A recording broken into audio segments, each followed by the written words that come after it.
Sorry, I'm a little late, but I had to take Topaz out for his walk. And so I took care of that rather than starting the program and then having to wait until it got dark outside, which isn't fair to him. So we can talk about alligators out there. Yeah.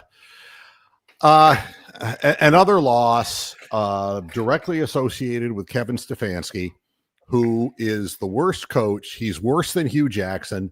He is the worst coach I've ever seen in my life. I don't know what to tell anybody at this point because he seems firmly lodged as the head coach of this team, and I just wish he wasn't. And the meltdown that you saw from our young players all began with Kevin Stefanski and his demands to go for it on fourth down with the most ludicrous plays that couldn't possibly work. Let's take a look at two that specifically stood out in this game. Oh, horrible. God forbid you have success when you're running a formation with Judkins taking the snap in shotgun formation and you have an extra blocker on the field. When you really have a chance to get the game off to a good start, what do? You have Shedeur on the field for no reason. He hands it off 2.5 yards behind the line of scrimmage to Judkins directly into a pile of people. That's the kind of stupidity that in a bad neighborhood would get you killed. All right. I've had so much enough of this, I can't begin to tell you, but I had no idea that, down 10-8 at the half, I had no idea that his strategy for the second half of the game would be to take the ball out of Shedeur's hands. And that's exactly what he did. He took the ball right out of that young man's hands and started the most bizarre series of, we're going to run the ball. We're going to run the ball. Bullshit. And then it comes down to a fourth down way in your own territory. The game is still up for grabs and the play isn't going to get off. The clock is down to 1 second. And you don't call a timeout because, damn it, that's my play. That's my play. I called it, not Tommy Rees. Tommy Rees doesn't call that play, folks. No, that's Kevin Stefanski. It's got his signature all over it. And what does he do? Of course, what Kevin Stefanski always does, he shits his pants and then says he has to be better. Fuck him. Fuck him in his ass and his mouth. Fuck him. I'm done with this guy. I don't want to watch this anymore. He is a destroyer of team morale. I've never seen anything like this before in my life. Hugh Jackson was one thing. But this guy's not even offering to jump into Lake Erie. Wow, I mean, that fourth call play was so bad. Kevin should be investigated for that one. Really, I mean, you wonder. Hey, Hammer Time. I'm on a roll here, so just hold back for a moment. I'm on a roll. Germans bombing Pearl Harbor. Yes. So what you do is you snap the ball with less than 1 second on the clock and a short, regular snap, not a deep snap, to a tight end who's never done it before in his life. And the reason we know is because we saw what happened. And two, he's a rookie and we've never run the play before. And it's like, what does he do? Does he think of this shit a day before the game and say, and just in case, we got to put this into the playbook in case we're in a situation. What? That you're in your own territory? You're only down 10-8? And you panic like that, and now you wonder why Larvidan lets the ball go through, why all of a sudden the dumb, horrible plays have started again. That in the beginning of the third quarter, you have the ball with the wind, and what do? You run the ball. You don't even let Shedeur throw the ball. Through the entire third period, two fucking passes. Two! You can't be serious. And and God forbid, you saw what happened. You saw what happened when Shedeur went down briefly. You know, it was like watching Clark Kent getting into a goddamn phone booth, except he's a midget. I mean, hey, I'm here, God, I'm going in. You know, this whole thing can't continue. It just can't continue this way with the fans watching the product. And there is no blame to be pointed at with Shedeur. None. No blame whatsoever. 100% of the blame starts with the incredible bad, I don't want to kick a field goal in the wind because I'm so conservative, Kevin Stefanski, still calling the plays. He's a fucking liar. I don't believe a thing he says. Not a thing. Those calls, there's no way that Tommy Rees in his imagination just comes up with that. There is no way. That has his Stefanski's fingerprints all over it. These plays that don't have a chance to work. 10-8. And you don't throw the ball when you're going with the wind, knowing you're going. You saw what happened when Shedeur, the 2 times he threw a ball down the field against that wind, they started knuckleballing in the wind. I mean, you weren't going to throw into that. Siciliano described it as a Tom Candy knuckleball. Yeah. I mean, the ball Tom Candiotti threw that ball. Fluttering all over the place, because if you don't throw a perfect spiral in that situation, and how many people always throw a perfect spiral, the wind's just going to take it and tumble it end over end. And that's, that's when Kevin decides that he's going to throw the ball. Yeah, because he ain't going to throw it going with the wind. Fuck no, we might win. And we can't have that. But he's going to go up there and say, we got to be better. And I hope somebody shoots him. I really do. Punch him in the throat when he says, yeah, I mean, pull his trachea and just boom, and then let him just suffocate to death. I have absolutely stupidity. It's just total stupidity. Just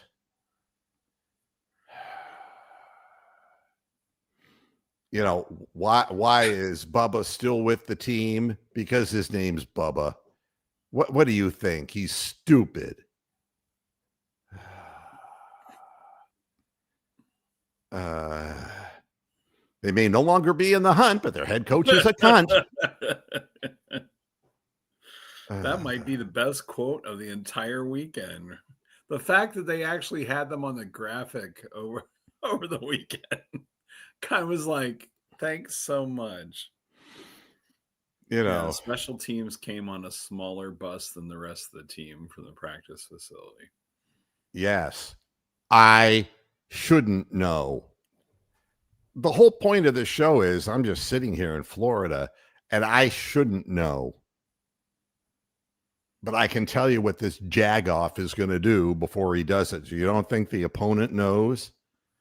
I mean, the success that you had, let me just get this out. The success that you had on short yardage when you needed it brought in an extra blocker, because you know that the guys that you have up front are long in the tooth, age-wise, and you needed that extra blocker in to give your running back, in this case, Judkins, a chance to plow into the end zone. Obviously, the only time they run that play is near the end zone rather than needing the yard in order to win a football game. It's really mystifying to me. And so that's what they wind up doing. They have Shedeur in the game when he shouldn't be in the game. And when he should be in the game, he's not in the game. How can you be in a situation where you're going for it on 4th down from deep in your own territory for no apparent reason and not have your quarterback on the field? To make matters worse, the head coach of the 49ers did exactly what Stefanski should have done. And what I was screaming I could see the way that the 49ers were lining up. And it's like they're just channeling and funneling everybody inside. All you had to do was fake the handoff and run around the end. And you'd have easily slid into a first down. And who ran the play? Well, of course, the 49ers did, because they have a professional head coach. And the guy goes into the end zone untouched. Brock, my foot's hurting Purdy. He is able to run that because we funneled everybody. You saw Myles Garrett and Schwezinger go inside, and all he had to do was prance into the end zone. But our people aren't smart enough. We don't have a lack of talent, folks. We have retarded people in important coaching positions and ownership positions of this organization. They are mentally retarded. They're people who are low IQ people, but there's nothing special about them. And you're going to lose, and you're going to lose, and you're going to lose. We have enough players to win more games than what we've won. Tyson Campbell has done a nice job, and Newsome was horrible. I mean, Newsome was like the biggest pussy I've ever seen in my life. He was undersized. He was the Dylan Gabriel of defensive backs. More than Anthony Carter? No, never mind. That's a broad. Yeah. You throw the ball up in the air, and if it's incomplete, if he was 10 yards away, he'd dance. But not involved in the play. Oh, my God. Yeah, so Tyson Campbell's a huge upgrade. But what difference does it make when you've decided, coming out in the second half of a game against an 8-4 team, and again, what I said earlier, before the game ever began last week, you know you're going up against a solid defense, and Saleh is famous for, it isn't for sacking quarterbacks. His players open field tackle. They don't miss. They are sound from a technique perspective. He drives them that way. So you're not going to do something by just out-muscling those people with 35, 36-year-old offensive linemen or the amazing disappearing man, KT Leviston. You're not going to, you're not going to blow those people away. But obviously, I don't know. Why should you make a 300-pound man disappear? Oh, put him at rest. Things were dumb calls, and do you think that the players don't know what's going on? Do you think they're sitting there saying, why did we come out in the third quarter playing like a team that was afraid to lose? Why didn't we take advantage of the first possession, going with the wind, and do what we can do? Why? It's because Stefanski's scared. He's scared of everything. He's scared of the wind. He's afraid of the snow. He's afraid of the rain.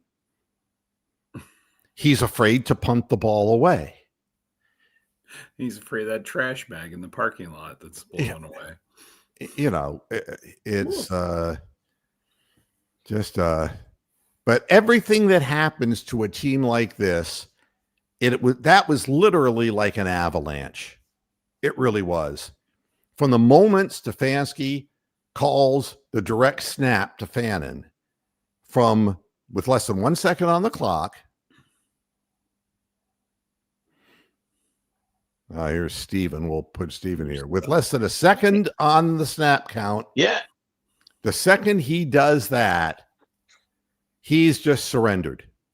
Somebody's been to Marshall's. He could have called a timeout, but Kevin said to himself, I'm going to need that timeout at the end of the game because we're going to be behind then too.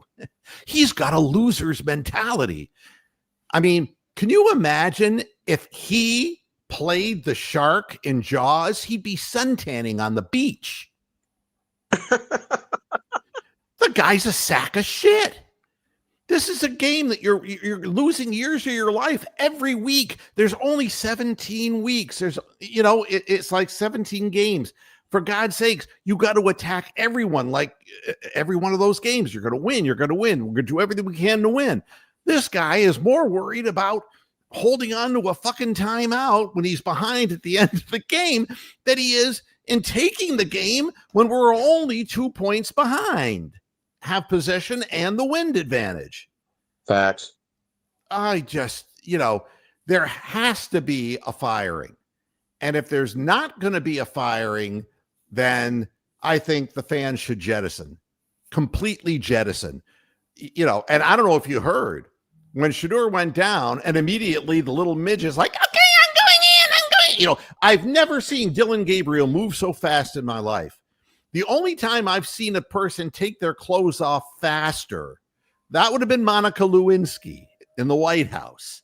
I mean, for God's sakes, what the hell? She left her dress on. Never mind.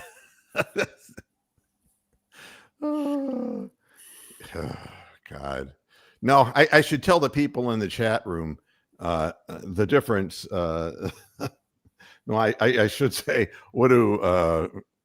I'll save that because I don't want to diverge into another a couple little tidbits. One thing that you mentioned over the last, 3 weeks was talking about throwing screens. They ran the screen a lot. It was very successful. The big difference was that this quarterback could complete the pass, unlike the midget. And the one play that they came in and they ran the screen, he overthrew his receiver. So, I mean, what do you want? What more do you want? Okay, he's cold, whatever. You have the easiest freaking throw in the entire progression and you overthrow the guy. What can you say about a coach who wants to run the football because it's the safe thing to do, but deep in his own territory with his team within 2 points, instead of just punting the goddamn ball away, he's going to make a point by saying, I don't trust the special teams. And by doing that, he literally destroys the morale of the team. I wish just one player, and I would keep their anonymity. If one player would talk to me, I already know that the confidence amongst the players for this coach is gone. I know it. It was like, you know what it was like? It was like have you ever been in an airplane where the cabin depressurized? I mean, that's what it's like. It's like all of the air out of a bag was squashed out of it at once that play went down. That's when all the ridiculous mistakes started happening, because they realized now they were playing from further behind thanks to Kevin. And then, you can't make things up in 1 or 2 or 3 plays. You got it when you're like the Browns, you don't have the best roster in the league, or you have a lot of young guys in the league. You got to take it play by play, possession by possession, and you got to be in the trenches for the long haul. It's the only way you're going to win. Except Kevin just seems to think that trickery is the way to do it, and I despise him. I despise that methodology, because what he has done is he has sapped the players of their will and desire to play. And if one player would like to get a hold of me, I will keep a secret until I die. I know what I'm saying. I'm positive that I'm right. I'm absolutely positive. This team does not want to play for Kevin Stefanski anymore. And if the owner of the team had any balls whatsoever, he'd shit can him. And I guarantee you the following week, the team would play much better football just to have his weight off their shoulders. So my other point was, and I don't know if you guys feel the same way, but I really kind of think this is kind of the way it goes. Did it seem like Brock Purdy is what Shedeur Sanders would eventually become with the right coaching and the right You know what I mean? The ability to roll out, to extend plays, to do things, not necessarily, beat you with bullet passes down, just smooth. What we don't have the talent that they have, I don't think. Right. They've got a solid running back, but the offensive line is obviously solid. They're not giving up sacks, and and a lot of the plays are designed for him to get rid of the ball pretty quickly. And there was nothing about Brock Purdy that beat us up. And that's what I'm thinking. Why my thought process is that it seems like that would be what Shedeur would be trying to strive for, is a quarterback who's not necessarily going to be the Josh Allen and win the game, or Patrick Mahomes and win the game for you, but the guy who doesn't lose the game for you. I totally disagree. I totally disagree. So? Nope. And the reason I say that is because there's a reason why Kevin is refusing to let him take the reins, because everything that he does positive proves Stefanski a little bit more wrong every minute, and his job will go right down the shitter. And again, look at Wizard, what he's saying. How the hell do you watch Gabriel and Sanders in practice and come away wanting to start Gabriel over Sanders? The answer is it's a pre-derived conclusion, because you've already made a decision not based upon what you're seeing with your eyes, but your selfish way of looking at things. That's the reason why. And that is, it tarnishes. It's like a narcissist. It tarnishes everything they do. And he is a narcissist. He does things that he feels like doing, whether they make sense or not. And it's the team, the fans, and the players who suffer with this. So as far as I'm concerned, we don't know what Shedeur could or couldn't do, but I can tell you it doesn't matter. As long as Jerry Jeudy's on the field, it isn't going to make any difference. No. And the playbook has eradicated David Njoku. I mean, the only thing I thought ICE deported him. I've got no freaking idea what happened to David Njoku. Yeah. He's just a persona non grata now. And he was the guy who was your leading receiver just 2 years ago. What could be the problem here? And it's all Kevin Stefanski. He's a narcissist. He's a person who will kind of stand up there quietly and say, we've got to be better and I've got to be better. But he decides on things because it's what he thinks. And I'm sure that Tommy Rees got it in the headset. It's better than getting it in the ass, but getting it in the headset saying, here's the play we're going to run, Tommy, on fourth down. And, if Tommy were Topaz, but he's going to take the blame. Tommy Rees is going to take shit for it, and he will take the blame for it, because if he didn't, then Stefanski would fire him and take the play calling back away from him. And everybody knows that Tommy Rees is looking for a college head coaching position, but he's got to realize that his resume is not going to be helped one iota being an offensive coordinator in title only to a ridiculously narcissistic person. And I like Tom Cruise in The Firm with his resume from Bandini, Lambert, and Locke. Yeah. I was an NFL coach. Yeah. Who'd you play for? Brown. Brown. NFL. Yeah. Everything went to hell. Njoku had 2 catches for 4 yards. Yeah, he's not even a factor. 4 yards, that's it. 2 targets, not a 2 factor. catches, 4 yards on one, 0 on the other. Just, hey, big lurker, how you doing, big fella? Good to see you.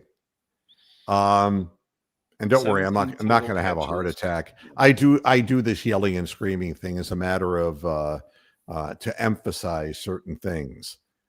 Like, if I just said to you, basically, what I really want, tell you what I want, what I really, really want is to have Kevin Stefanski tied to a bed and have a really well-hung man fuck him in the ass until he bleeds. And now, if I said it like that, it would, in one Very regard, lovingly, though. Very lovingly.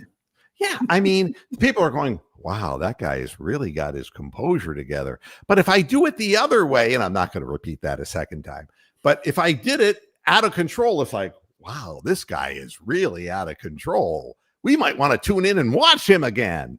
But if everything I said, what I really think here is that Kevin Stefanski should be put behind a horse and make the horse kick backwards and drive his testicles up into his abdomen. And then people go, no, he sounds like too much like Beautiful Music Elevator FM bullshit. So the yelling and screaming is all part of the act, except it's not great for my voice. I'd be the first to admit it. But Moo, you know where Kevin Stefanski learned his narcissism from? He's a branch off the old tree from the owner. Woo! Yeah, that was pretty stupid. Now, Richard, the moronic kickoff where Corley catches it and steps out at the 5. When did it happen? In the exact moment right after Stefanski gave the game away. The unraveling. Everything unraveled after that point. They were playing a pretty tight game before that, but Stefanski made them lose their own composure. He coached for the other team. The guy is disgusting. I don't care. He might be a good father, although I can't imagine how good his fathering would be if he just stands in front of a mirror looking at himself, which is, I figure, what he does. It says he has to get better. Moo, your roaster classic, bro. My what? Your roasting is classic, man. Yeah. Well, I mean, every week you got new creative roasts for the Browns. Well, You never get old watching this show. Well, but I mean, you have to be inventive to continue doing this, because you can't really find, it's hard enough. It's hard enough for the Browns to even be in games. But when you're in a game in front of your home crowd, I mean, the only thing, and I'm really trying to think, the only thing that the Browns could have done in front of their home crowd that would be worse than what Stefanski did today would be, they're down 10-8 in the beginning of the third quarter, to have a bunch of employees running through the stadium with Michigan banners. That's the only thing with, go blue, all over, the only way you could piss off the fans even worse. They pick the most inane things to do. And yes, Corley was stupid with that, but you know something? He wanted to do something because he knew the tide was turning, and he did something stupid. That's what young people who are inexperienced do. But the reason was panic had set in because the guy who's supposed to know better, the narcissist, Kevin Stefanski, he's doing things his own fucking way, and he put him right behind the 8 ball. And I don't understand. You can see why they would never allow me into the press room in the press conference immediately after the game. Because I would ask him, has anybody ever referred to you as a narcissist? And that would be like, show me the door, that would be the end of that. But there isn't an honest person. There's not an honest person inside those press conferences to ask questions that need to be asked. Yeah, I did see the pass that was, you weren't going to pass in that direction, which makes it all the more amazing that, and what it tells me is, let's stop and try to look beyond the narcissistic tendencies of the jackass head coach and say, what possible reason would he have gone for it on 4th down in that situation? Let's even take the play call out of it. Let's just take the strategic perspective. Why would he do that? And the reason is he knew that he was going to take the ball out of Shadur's hands. We were going with the wind when we should have been throwing the football, at least trying to move the football down the field. And he showed his hand, and it wasn't going to be anything for Shedeur to do in that situation. And to make matters even worse, he, in the pivotal play of that moronic situation, Shedeur wasn't even on the field. So you tell me, how in the hell I can't for the life of me understand, even if Fannin took the snap, where was he going to go?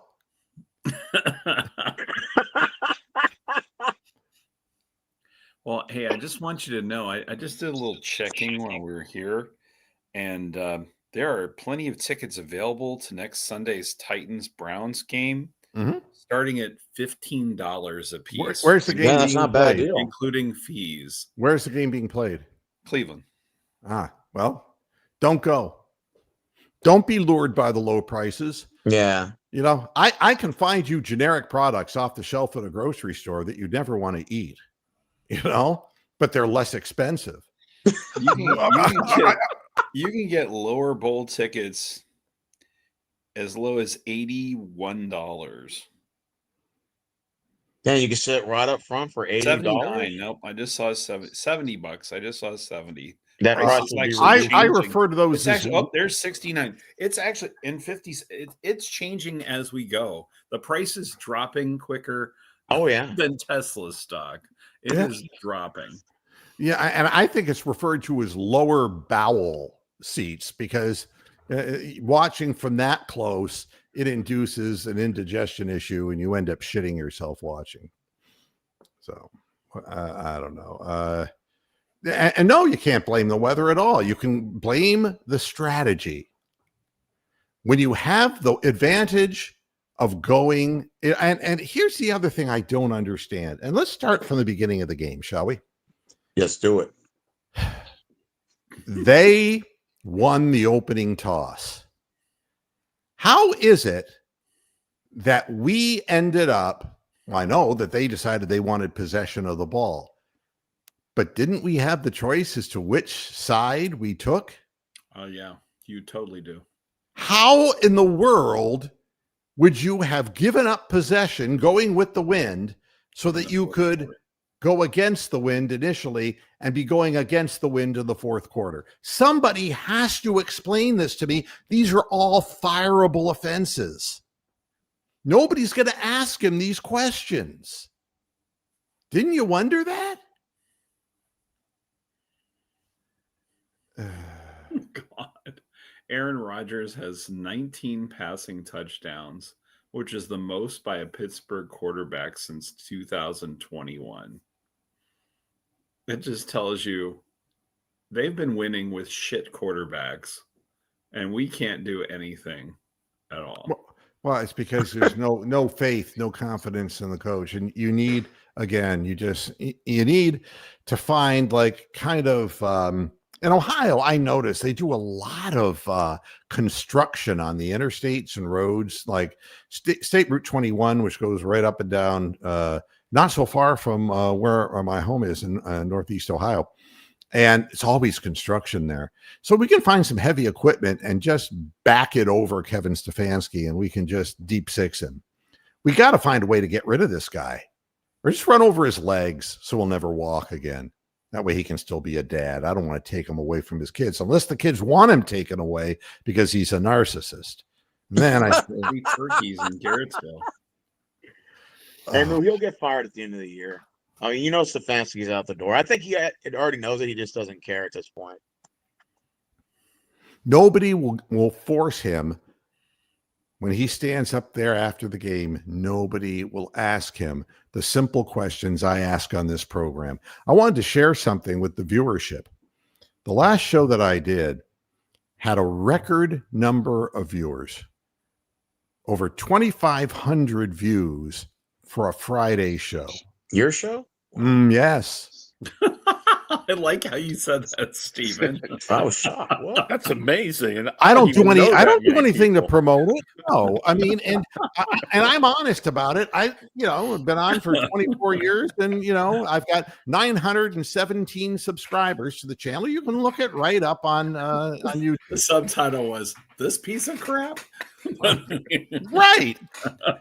But it's like people are so tired of being danced around with propaganda. Somebody has to tell the truth.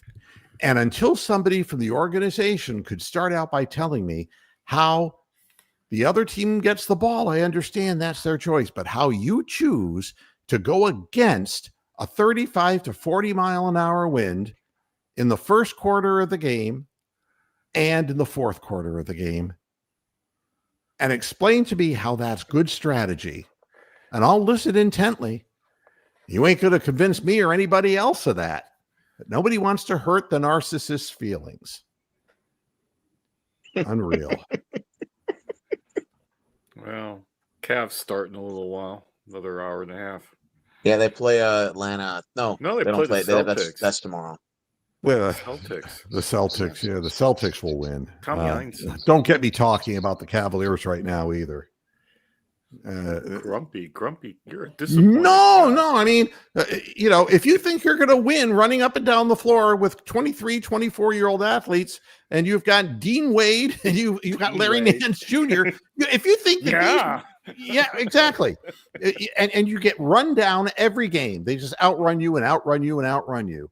Then again, Kenny Atkinson has to take a step back and say, if you want to run like this, you got to play CPJ. You got no choice about that. He's fast and he's athletic. But I mean, Ball, my God. Oh, he's horrible. The guy can't shoot, and he's had so many surgeries on his legs, he can't run well anymore. So why is he out there? He's like the bad version of a Coral and Chetty Osmond at the same time.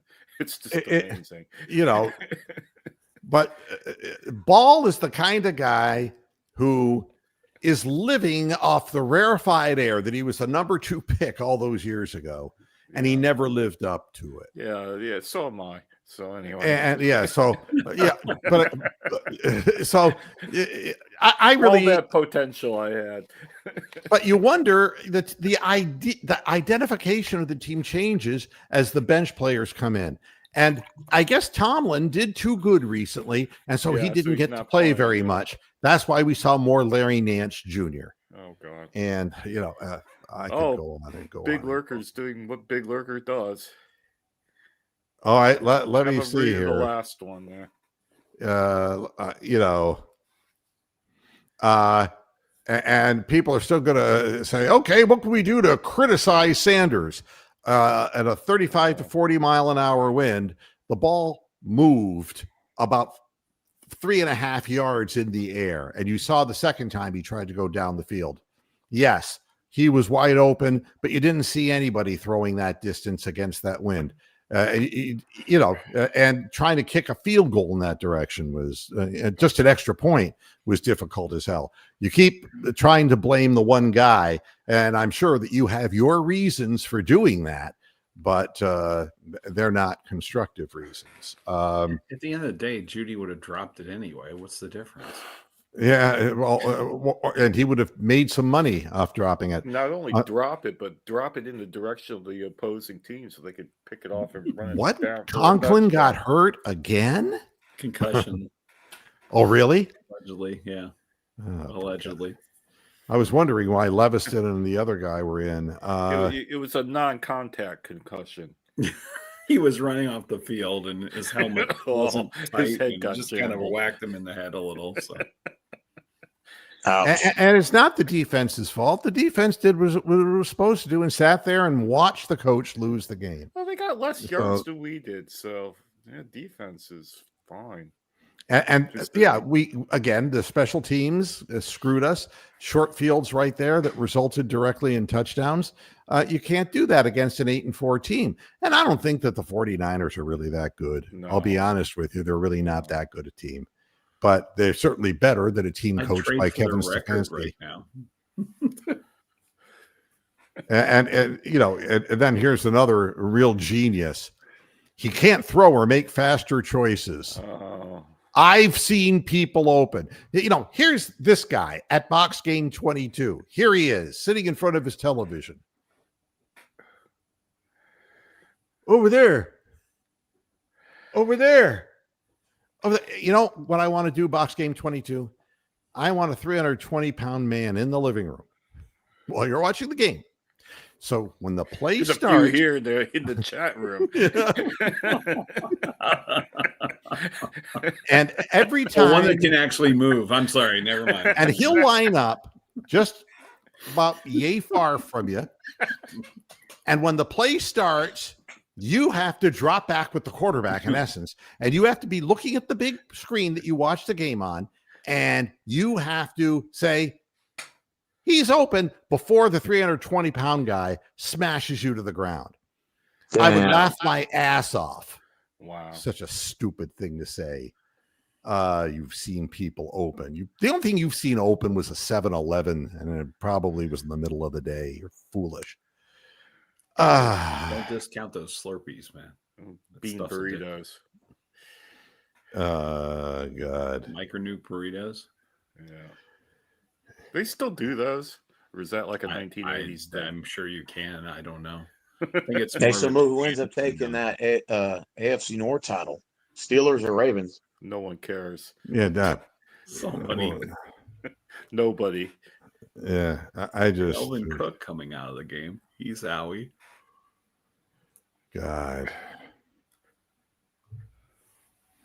Oh, No, yeah. I mean, right now it's so bad that the fans come to the stadium to boo. I mean, did you hear when the midget forced his way into the game? Oh yeah, No. The boos They that were cascaded definitely from. booing and they were cheering when Shedeur came back in. Gabriel forced himself in the game? Basically, I mean, it was like, I've never seen, it's like I told you, it was like Clark Kent in the goddamn phone booth. He got, he was taking gear off because it was freezing cold out there. He was taking layers off. He got out in the field before Shedeur was even taken off the field. You should do that in the Madden voice, describing Gabriel going out in the field. Boom. Well, I can understand that his clothes are smaller than most people. So it was easier for him to get them off. See, right over here, this sleeve is only this long instead of this long. I bet those boos were raining down when Gabriel came back in there. They did. So does Gabriel start next week? No. He's going to be deported to Hawaii. Bailey Zappi. I'm hoping Trump steps in and just deports him to Hawaii. He's not sure who his president is, right? Oh, dear. Who is the It's not president of sad. Hawaii anyway. Is he going to have a heart attack? Well, it doesn't really matter because I love these crazy outbursts because I laugh so hard I get a hernia. Oh, da-do-da-day. Wow. Yeah, well, I mean, it's what's unfortunately sadly laughable is the Cleveland Browns. Yeah, and isn't that the truth, Big Lurker? I mean, Dylan Gabriel threw 52 passes, and he takes the ball out of Shedeur's hands. In a game that you knew should have been a one-score game one way or the other. Yeah. He turned it into a blowout. It's just... Yeah, that should have been a 13-11 game. It had no business being anything other than that. Hey, Spencer Moody, I don't know what the legendary hype of what. I can hype anything. I'm an advertising guy. I can hype anything. I mean, they punt the ball instead of running forward on fourth down. Then the defense can get a turnover off of the 49ers. And we could have had a short field. Yeah, you never know, but he has no faith. You know what they got to do? They got to tie him up in a room and force him to listen to George Michael's Faith over and over and over again until he says uncle. Covered by Yoko Ono. And here's a legitimate question. Shedeur is not fast, and again, it's kind of like, and I'm being facetious, but not all black people could run fast. And he never made his career in college football as a scrambler. He's a downfield thrower. Yeah. So, and Jacoby Brissett, by the way, isn't fast either.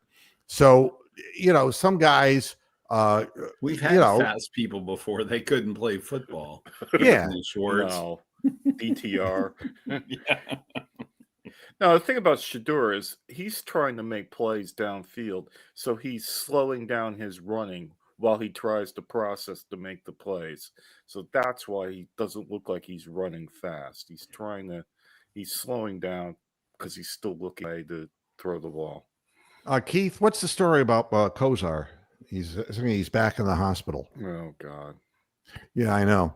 And part of me, when they send somebody home that quickly after a procedure, well, it's too late, baby. Now it's too late. And I don't want to think that way. Wow. But when I see this on the screen, it concerns me. So if there's any more update on this, let me know, Keith. Icon for Cleveland Browns fans. Well, I was just struck yesterday by watching Gary Danielson, 10 years older than Bernie, and he's still out there broadcasting games, traveling the country, and looks great. So there you go. That's the whole difference about lifestyle and personality and the whole thing. And this is I really think Stefanski should be investigated. There are like 6 different decisions in this game that you could wonder about, I mean, anybody that's still betting the Browns money line, I mean, why are you doing that? You have a self-destructive thing like Kevin Stefanski does. I mean, even next week, Art playing the Schleister's Titans, still doing it. Why are you doing that? All right, now here's something from Big Lurker, so we know we can count on him for good information. Teller said that's shocking. Yeah, he knew early in the week that he would rotate with Jenkins. Said reason Stefanski made the move is along the lines of I wasn't playing as well enough, or something like that. I wasn't playing well enough, or something like that. Yeah, investigate that is my comment. Well, but so there you go. It's only a matter of time. I mean, I can see that the players have given up playing for this guy, and now they really beat the drum for him all last year and now this year, and he turns on them because he's a narcissist. He's going to point his finger at the other person, and he is never got any dirt on him. And that is and you really think that Teller was going to play his best football knowing that? I don't think I would bother to show up, but that's just me. Yeah, I mean, it's okay. And here's some of the stats here. Thank you, Keith. 60 to 29 for 168 yards, 60 to 25 for 149. That's right. So don't tell me that Purdy is a great quarterback, or even don't even try. And I'm not being personal about this, Hammer. That maybe one day he can aspire to be a guy like Purdy. He was that guy today. I'm thinking more the rollout. I know what you're saying. Roll out by time to be able to maybe hit better somebody downfield. The problem is that if he rolls out and buys time, they're still not open. That's his problem. Right. Yeah. And one of the things that I think will help is to get rid of a lot of these wide receivers and draft some legitimate wide receivers. Let's be honest. Kevin Stefanski never had an intention of throwing the football from the moment he came to Cleveland. So not when you draft 2 quarterbacks and 2 running backs out of your picks this year. Obviously, you're trying to refill something. We got a bunch of draft wide receiver linemen next year. We're all going to leave. Yeah, I mean, seriously. And we do have line and wideouts.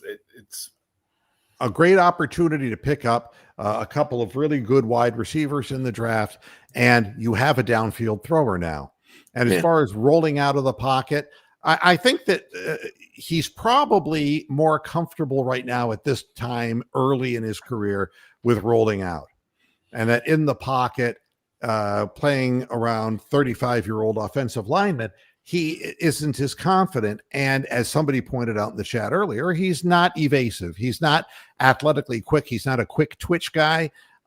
He's a guy who's going to hurt you down the field. He's a very accurate thrower, but he's got to either buy time by rolling out, which is what they're trying to do, or they've got to get offensive linemen along with those wide receivers and go that way. We have two really good young running backs. I'm real happy. We have a really good young tight end. I'm really happy with that. I would trade David Njoku. He has trade value, and let him play at a team who's really going to utilize him as something else besides a blocker.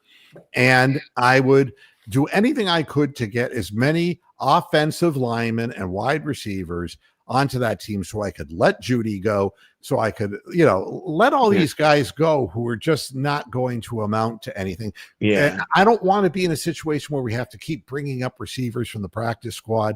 We've been seeing this year after year after year, and they never contribute. Cedric Tillman, get rid of him. He's not going to do anything. He stops running in the middle of patterns. I mean, don't need it. Don't need it at all. Yeah. And let's see what else we have here. Browns head coach Kevin Stefanski adds that Shedeur Sanders will continue to be the starter next week versus Tennessee. Yeah, but won't let him throw the fucking ball, though. Right. So what does it matter? If I were Shedeur Sanders, I would stand up there and say, that Kevin Stefanski will continue to be the head coach next week. Yeah, exactly. Jimmy Haslam made this call because we need to sell more jerseys. It's Christmas time. You knuckleheads. Yeah. It's well, the reason why the win was so bad was there was nobody in the upper bowl to break it down. It was just like tumbleweeds. Buy those $13 tickets. Yeah. And I'll tell you something, and I put up comments from all points of view. And when they're horribly wrong. Yeah. No, and I may disagree. I may disagree with what you're saying. And this is saying, he expects the defense to beat Houston like they did with the Raiders, and Shedeur will get the credit. And what I don't want to break your heart, but I want to put this in a tactful way, because I'm really in private life a very tactful person, and Shedeur is better. And the reason I don't have to go any further than asking your mother, I mean, comparing your dad to Shedeur's better. That's what your mom told me. So but I'm just trying to be calm and collective, and you can't afford in a bad weather game where a lot of points aren't going to be put up to put yourself in the hole with bad decisions or making risky plays or things of that. Or, Kevin talks about the turnovers all the time, but they're of his doing. Everything that happened today is his doing. And I bet you that the special teams coach, Bubba Ventrone, could go to another team and do a better job. The well is poisoned in Cleveland because of Stefanski. And he couldn't do much worse than he's doing right now. So, wow. The ceiling is pretty much unlimited at this point. Kevin Stefanski, when asked if the quarterback is still week to week, or Sanders will get the rest of the season as a starter, I'm not going to get into all that other than say we all just have to play better. I want to put a stick of dynamite up his ass and blow his intestines out. I cannot stand this man. I just can't stand it. I wish he would just go away. My goal is to get better this week. He's going to get fired at the end of the year. That's my prediction. I just think they're just playing it out. Oh, I think it would be the biggest surprise if he didn't. Yeah, if he doesn't get fired, then we know they are definitely tanking next year. Yeah. Well, remember, Hugh Jackson didn't get fired at 1-7 or 1-16 or 1-15. We're trying to break the record. Yeah. You can only lose so many games. I mean, now they have 17, so it's there for the taking, Kevin. Now, I'm the only Jewish podcaster on YouTube not getting money. That'll tell you how bad the show is. Damn, Moo just roasted himself. You bet. And I'm an equal opportunity roaster. Let's see what else we have here from Big Lurker. Oh, Topaz. Kevin, yep. Doggy ball. Somebody's at the front door, but I can't do anything about it. So Topaz. Somebody rang the doorbell and I can't. I won't know who it is. Maybe it's Brian Hoyer. Kevin Stefanski on the fourth down play call with Fannin. If you feel good about the plays, you feel good about converting on those. Felt good about the call, just didn't get it done. Well, of course, it was your call. You narcissist. Yeah, Go away. I thought it was a great call until it didn't work. Don't go away, Mad. Just go away. That's it. Hey, Moo, can we let Topaz call the plays next week? It would be more intelligent. More from Kevin. Thank you, Big Lurker. Losing's always disappointing. You're my hero. Losing is always disappointing. It's frustrating. He knows. It's frustrating. And for your players that work so hard and put so much into this, you want to put them in a position to succeed. Obviously, we didn't do that today. Now, here's the deal. Munchausen's by proxy. This is what we have. Our coach suffers from Munchausen syndrome by proxy, which means he puts a little bit of poison into the food that the players ingest until they slowly lose their will and ability to play. But still cares about him. Yeah. That's exactly right. That's top comment there. If Tanya Harding is available for hire, not as head coach, as a hit woman. Hit woman. Absolutely. Take his knee out. Yeah. Well, I think you get Carl Spangler from Caddyshack to stab his Achilles, and he'll be hooking to the right all the rest of his life. And Mr. Moo, doesn't all the head coaches in the past that Cleveland's hired, they turn into narcissists after like a year? No, this guy was born a narcissist. I mean, some already were, like Mangini and Butch Davis and Hugh Jackson, Pat Shermer. Kevin Mike Holmgren, don't they all turn into narcissists after like the first year? No, Kevin Stefanski, when he emerged from the womb, he had a full head of hair and he was brushing it in front of a mirror. This is who he is. He has to retire. That's something that the Godfather would say, but he wouldn't really mean it that way. We got to make Kevin an offer he can't refuse and chop off one of his hands or he's gone, But remember, Moo, Hugh Jackson, after every loss, we have to look at the tapes. Remember Mike Holmgren? He goes, don't ask me for a playoff ticket at the end of the year. Yeah. There's so many questions, and there are more questions than there are answers because there are no answers. And I'm just waiting for Mary Kay Cabot to just start filleting Kevin Stefanski. Wow. I mean, I just, for the life of me, if you're a thinking person, none of this makes sense.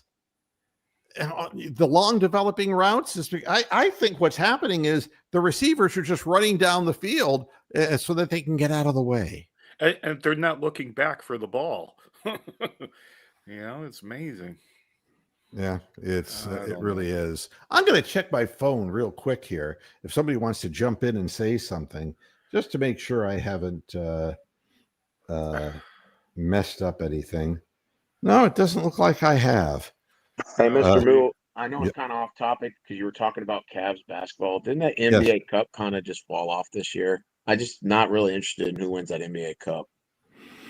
NBA basketball is a track meet right now. And the reason we have surprise teams is because teams that the model has gone from having a bunch of older superstars like the Clippers. They've turned into an old folks home. They're elderly. Yeah. And so now, you got the up and down thing. to get some new blood into the playoffs. I think that's what it's all about. It's just with the NBA Cup, man. What I don't get about it is there's a bunch of 3-1 teams that don't get in, and they do like this point differential crap. So like, there's like 4 or 5 3-1 teams that won't get in. It's like you win 75% of your games, but you don't make the knockout stage. It just doesn't make sense to me. I don't know. The first 2 years were pretty cool, but it's just like this year, it just kind of just fell off. There's nothing really interesting about it. The NBA is trying to do something that's blatantly European by having this NBA Cup, having an in-season cup format, and European things either take in America or they fail spectacularly. Yep. Yeah, and that's just the way it is. Like Major League Soccer. I'm a believer in being a prick. No, I'm a believer in when people make bold predictions. All right. Oh, no. And David Talevsky. Oh no, you're gonna out him. Oh no. Oh. Yeah. I have a bold prediction. This was sent to me on Friday after I did the show. Browns and Bengals both start winning. Steelers and Ravens collapse. Browns at Bengals week 18 for the division. Hey, he's gone to Australia. His head's upside down. I mean, his down under. Like, yeah, his head's like he's not facing the right direction. The blood's all going to his head now. And the toilet's swirling around the wrong way. And then this was my favorite. I can't do it verbatim because it was somewhere in my phone. Usually he just sends me private messages, which is cool, and I enjoy hearing from David. But he wrote to me. He said it was during the halftime show. He said, "What happened?" He goes, "I came back and the Browns were behind." He goes, "I figured the touchdown, then go right into the halftime." It's like, that's why you watch the games, dude. Wow. It's like, it's to be fair, my head hurts. It's probably 4 a.m. out there when he wrote that. So I know what that's like.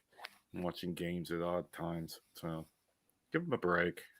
Yeah. And as far as Shedeur Sanders,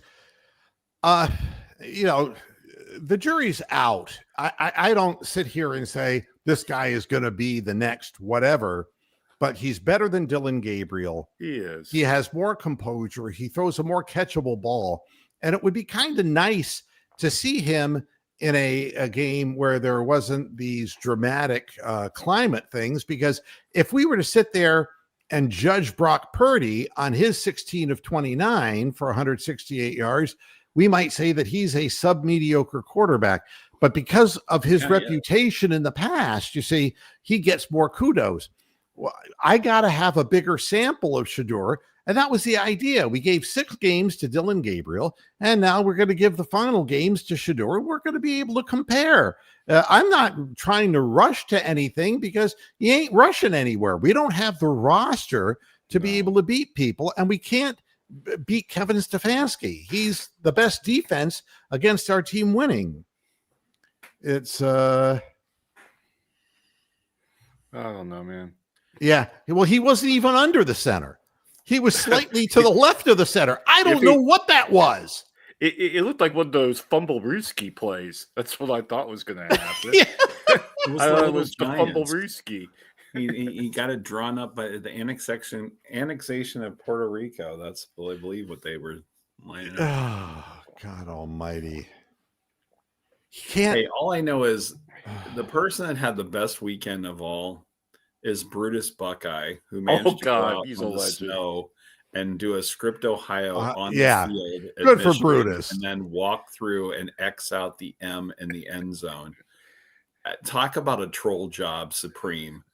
Somebody needs to get this kid an NIL. I'm telling you right now. Gotta give him a game ball for that. I know, golden pants. But again, you look at how the game started out for Ohio State, and it was fugly, and you're like, oh God, here we go again. This can't be happening. But you see, cool heads prevail. With Stefanski, there's no cool head. He feels like they made the Wolverines look like the Browns in the second half. Like they had no idea what to do. because they had confidence that they could run on them and that they could overpower them, that man for man, position for position, they were the better football team.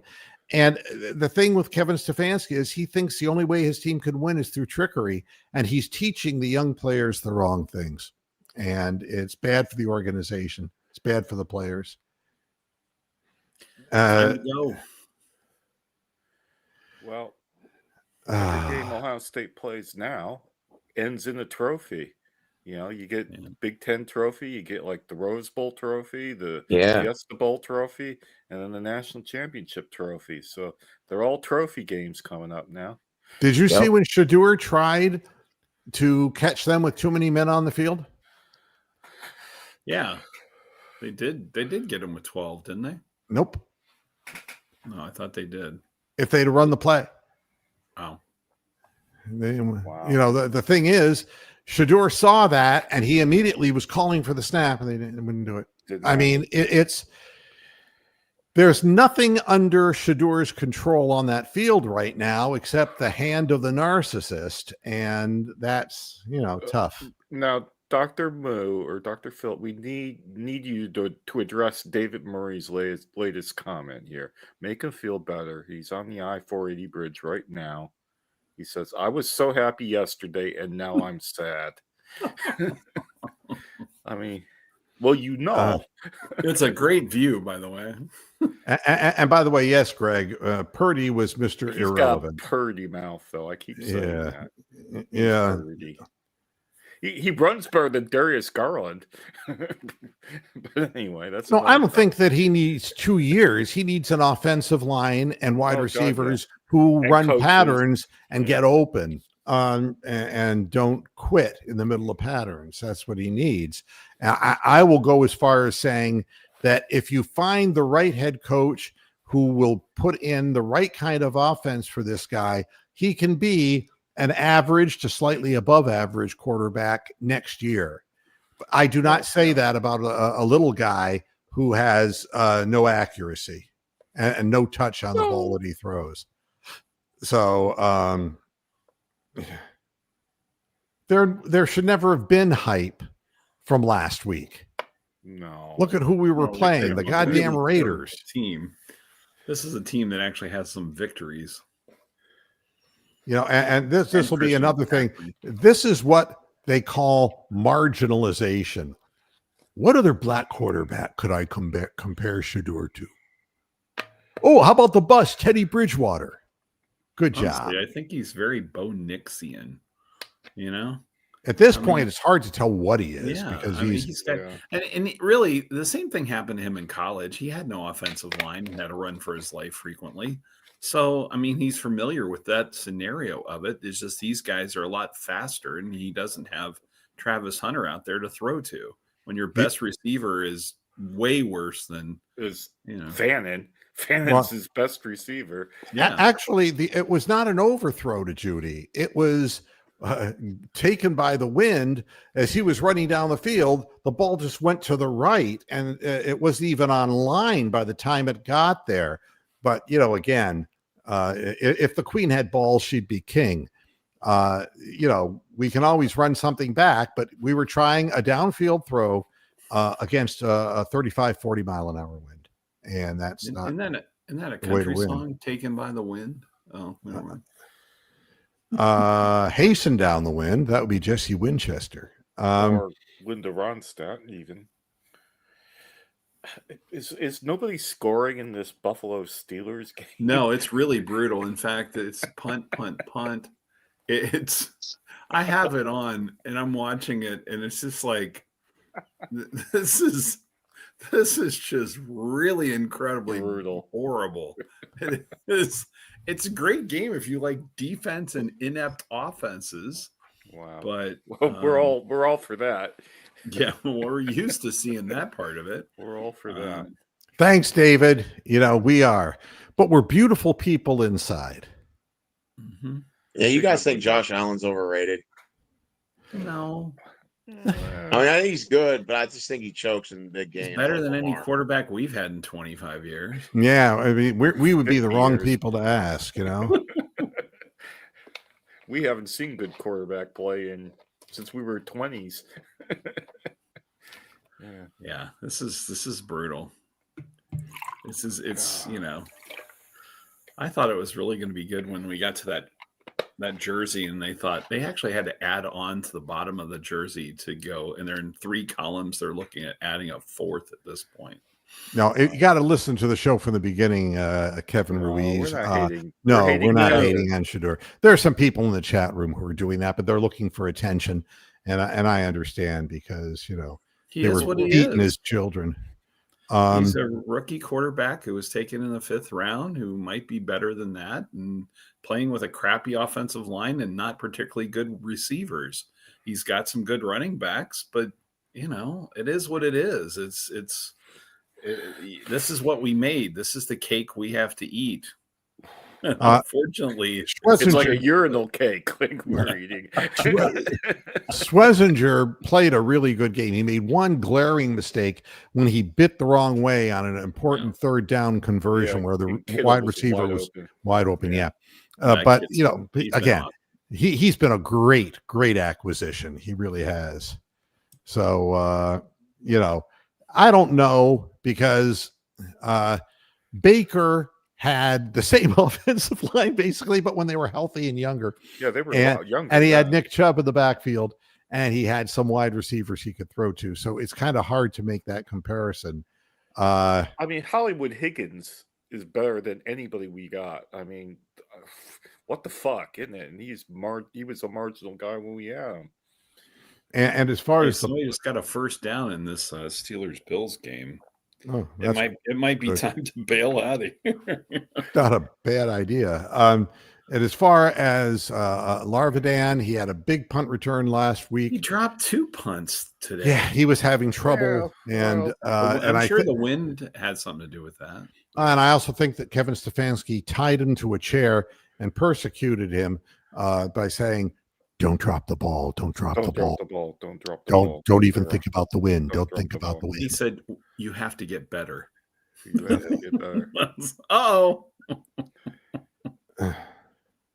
Just gotta go look at the tapes. Just recovered a fumble. They did. We gotta go look at the tapes. 38 of the Bills. This is the best penetration anyone's seen since a long time. Deep throat. Yeah, Moo was talking about boning Stefanski.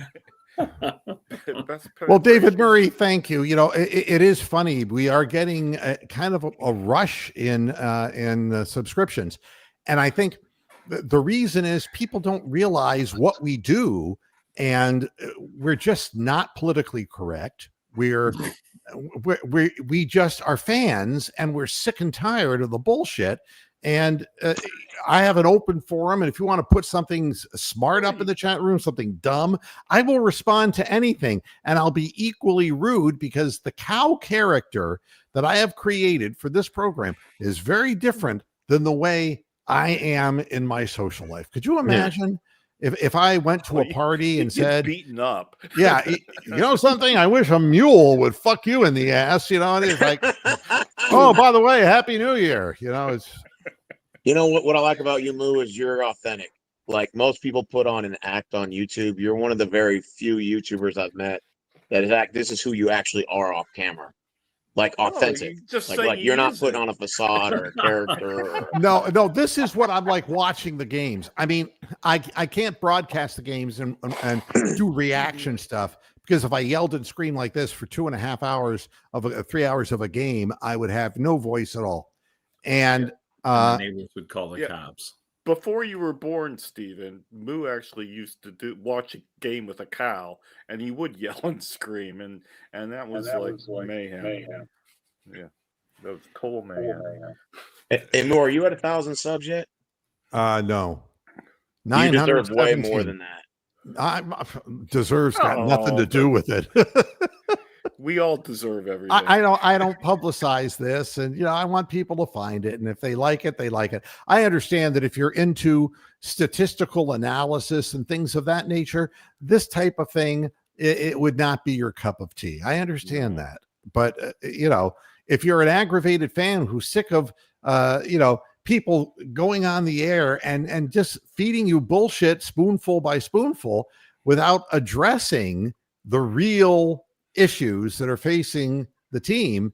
If you want to hear about stuff that I believe is really hurting the players as far as, their confidence and their desire to play in this system, that's what my job is here. And I will take all of my experience in business and explain what I see with my eyes. And Moo, not that I don't think you've ever been asked this question before, but have you ever considered merging with TikTok and maybe doing TikTok? It's I have the ability to do that, but in order to broadcast live on TikTok, I would have to have 1,000 followers, and I have 100 because I can do it. At 100. Yeah, you only have to have 100 because it's 100. I can actually broadcast live on TikTok because I'm now up to 100 followers. How the hell that happened, I have no idea. Yeah, what are they all, strippers and hookers? I think they're bots, basically. I think they're all from either Russia or China, pretty much. But yeah, they're all strippers. They're all porn. Are they all bots? Yeah, but I could do that. I can. Well, right now I am allowed 3 different places to kick the show out to, and I could take it off of Facebook and put it on. I can put it on. Oh, it was Instagram that had the higher number. Yeah, Instagram you got to be up there. Yeah, but the TikTok, maybe I'll think about that. I'll do some reading about shirt or something. Hey, Moo, I think you'll blow up on TikTok, and I think that's where your money will come in. You won't even think of YouTube. Oh, much. he doesn't. No. No, I mean, as far as money is concerned, no, but I have to be careful because if I get too popular, people will find out who I am. Yeah, you don't want the notoriety. If you want notoriety, you could have had it 20 years ago. So, no. Yeah.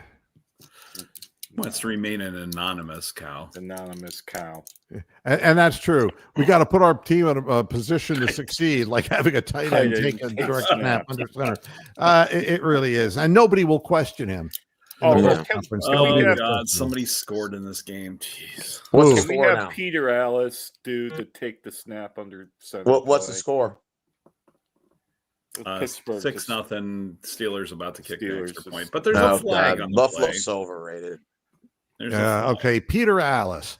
This is like a bad dream that keeps happening over and over. 4th down, and they're going for it from deep in their own territory for no apparent reason. This is Peter Alice, deceased commentator of the BBC. And they're lining up this way. No, they're lining up. Who's going to take this snap? Nobody. Nobody took the snap. It looked like a scrum. It did. And it really did. It looked like a rugby play. It did. It did. If you've ever watched rugby, it looked like a rugby scrum put in by the hooker. But anyway. Wait, hooker in rugby? I should watch you get a hooker more often. David, I can tell you that he'd never done that play in his life. No. You know what that would be like? That would have been like putting me on back in the day, I'll go to the old reference, the Ed Sullivan Show, but onto a big national, okay, why don't we do America's Got Talent? And it's like, and you'd have, or on any of the, you're doing Red Panda's routine on the unicycle. No, I was going to be the plate spinner, plate spinner guy. Throwing the plates on top of her head. Yeah. And like on Simon Cowell's show, and it's like I go out there and put the thing in, it falls and just breaks. And Simon Cowell looking at me like, and saying these words, "Have you ever done this before?" It's like, no, I was just this first time. This is the first time, and by golly, it got me on TV. I will say this. I'm going to give it to whichever Steeler fan is in the end zone. Some of them brought a leg lamp in, and it's decorated in Stiller colors. So, and it's a full-size leg lamp. So, kudos to you to sneaking that beast in there. That reminds me of the days when they used to bring the dog house into the dog pound. It took 6 guys to bring it in and only 2 guys to take it out. And they found out there was a keg in it. And then this, I never understood the NBA Cup. Well, actually, it's an excuse to put the ugliest floor up that you God, yeah. possibly can. Fucking migraine. Yeah. And it's, it's like they keep fidgeting with the All-Star game. It's like, what little, there's a Yiddish word, shticks. A shtick is Yeah. like a little thing to kind of lure people's attention, Yeah. What can we do to add gloss to a long 82 game season? And so they came up with the NBA They Cup, did. which to me is really like a urine sample cup. I mean, the only thing I do with that cup was whip my dick out and piss in it. I don't even understand what the incentive is. If you're not good enough to go to the playoffs, you're not good enough. And if you're not good enough to have home court advantage, you're not good enough. And that's what there is. Now, I think what it is, the NBA ratings have gone down by they said 40% less viewers. And at the beginning of the season, they're still having to compete with the NFL and college football and the end of baseball. Their ratings are real low. So I think they try to tweak it and say, okay, well, if we do like a little tournament at the beginning of the year, it'll spawn fans to watch. And I just think it's just been a big flop. Yeah, it doesn't seem, it doesn't have my interest. I can say that. And I don't hear anybody going overboard except some of the real nerds, who are and I don't mean that in a negative way, but the people who are really hung up on these things and are huge NBA fans, they'll be talking about the cup.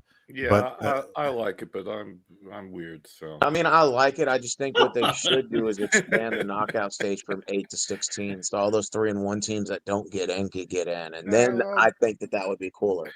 Win all the games, man. Then you get in. Now, in true Dr. Phil, Exactly. That's what I want you to. No, wait.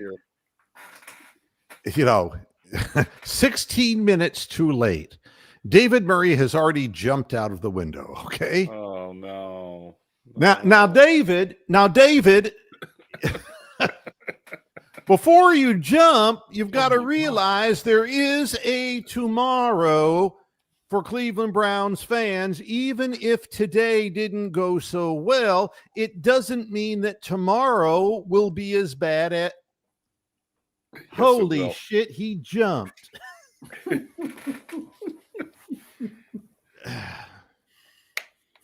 I love you, David Burr. I love you, David. I love you. But I mean, hey, Lou, the Thunder's 19-1 right now. I don't think anybody's going to beat them. I think they're the clear-cut winner. Is that fair to say after 20 games? They're right on the curve. They got the perfect roster for the way the NBA is being played now. I mean, they're really a machine. And but always could be injuries. You don't wish that on anybody. Yeah, of course. I mean, pending injuries, OKC looks like they're the forefront winner 20 games in to win the whole thing. So it's like you kind of see the writing on the wall. In the East is a crapshoot. It's like crapshoot, barrel in the bucket. Yeah. Now the thing here is that the whole Shedeur Sanders thing. We shouldn't be thinking in terms of what he will become. We have to see how he looks when we have a real head coach. Yep. And until then, this year, the team has given up. It's clear that the team's given up. And I saw a piece of video that's floating around the internet that I'll see if I can dig up on and put up on the program tomorrow of Jerry Jeudy arguing with Shedeur on the sidelines. No way. Yes. You saw that thing I sent you earlier this week with them showing the different plays and how our linemen were like clueless. I don't know if you got a chance to look at that I sent you, but it was like they had the end zone view, the all 12 kind of coach thing. View, yeah. They were all 11, and they are all 22, whatever they call it. But anyway, it was like they're showing it from behind and showing the play and showing the plays develop. And our offensive linemen. Offensive was a key phrase there. They were just horrible. They would have a zone block and they would end up double teaming someone else and someone would come through free and Shedeur had a run. And this was last week. It was really tragic looking at this thing. So I don't know. I want to find that guy again because it was so good. I don't know where he pulls his stuff from, but it was some great analysis. It really showed you exactly what we're dealing with on that line. They're just so out of touch with, and they have injuries. They put in these other guys who couldn't make practice squads on other teams, but we've got them now, Yeah. Now, Keith, if you got 1,000 subs on YouTube, we'll give you a reach around you don't understand. Their arms aren't large enough to reach around. Thank you. You see, but I am. It's self-degrading. That's the thing about me. I will degrade you. I'll degrade myself. I'm self-degrading and self-defecating because I'm getting old. All right. Yeah. Well, thank you. Be safe. I appreciated it. I'm not like that. But if somebody's going to try a reach around, they're going to pull a muscle. Never mind. Yeah. You should be fired from a cannon. There you go. Yeah. The coach stripped them of all of their desire to play the rest of the game. I mean, they lost the will to live, man. He could be on America's Got Talent. I think I've seen that on there before. Oh, yeah, the cannonball guy. Yeah, the one thing I can say is that the people who are following me do listen to the program.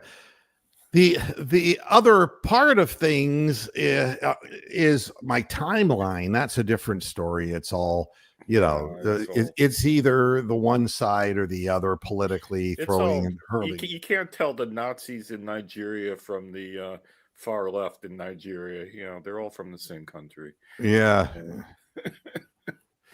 Yeah, Eli, you're right. Run the single wing and just be done with the whole thing. I think we should work on that fumble-rooski play a bit more and try it again next week. So how does a fumble-rooski work? You lay the ball down and the guy picks it up and takes off with it. Yeah. Oh, you'll find out that Tommy Reese didn't call that play.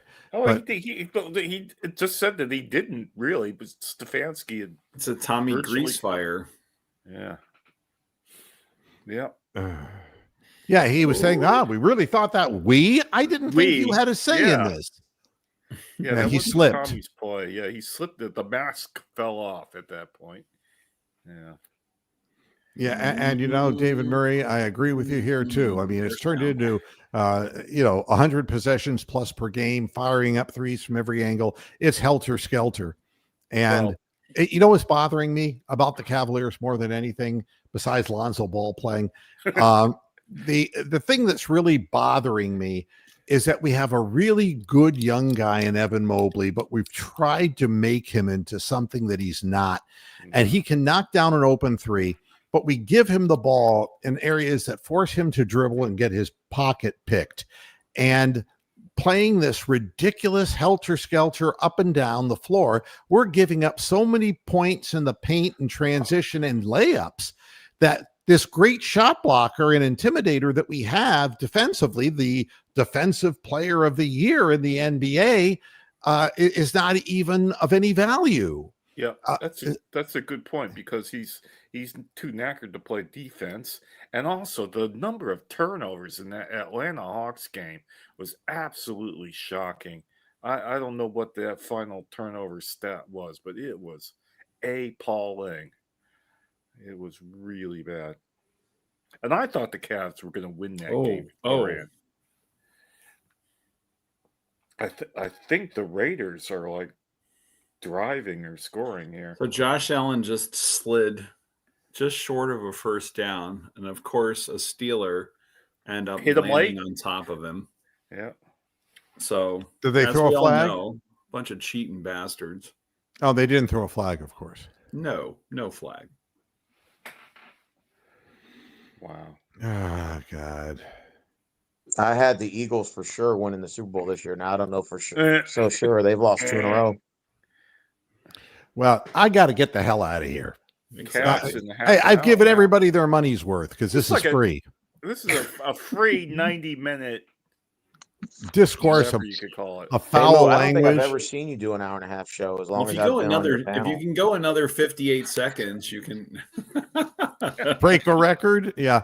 But the thing is, This is we pretty will bad on the forever. table, I man. mean, Beat and See, look we're at that old. bad. We can only be on the show for an hour and a half, and then we have to go pee. So I'm going there to is that's change the the other part name of the too. show to Fat Men Fetishes. The old man factor.